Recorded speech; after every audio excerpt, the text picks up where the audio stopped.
So there's this super fun, for me, thing that I do that annoys everybody else. I create movie sequels that don't exist by tying in two movies that are completely unrelated. I have an example of this that I made a video about a while ago where the bullies from A Christmas Story grew up to be the wet bandits from Home Alone. People had some feelings about that. Buckle up. I watched 1961's The Hustler, Paul Newman, Jackie Gleason, for the first time. In that movie is Piper Laurie. She plays Sarah, Paul Newman's girlfriend. She also, 15 years later, went on to play Margaret White in Carrie. What if they were the same person? Here's how it went down. At the end of The Hustler, she kills herself.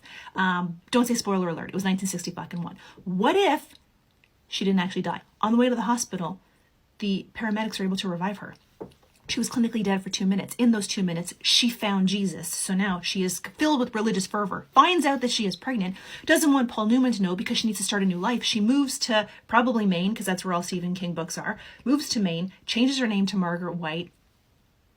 Carrie. The next one comes from a terrible movie that I didn't even know existed until this weekend. I just happened upon it on TV.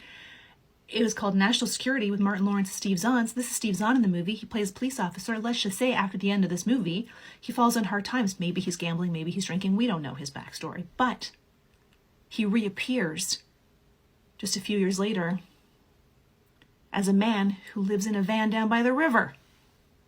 Thank you for your time.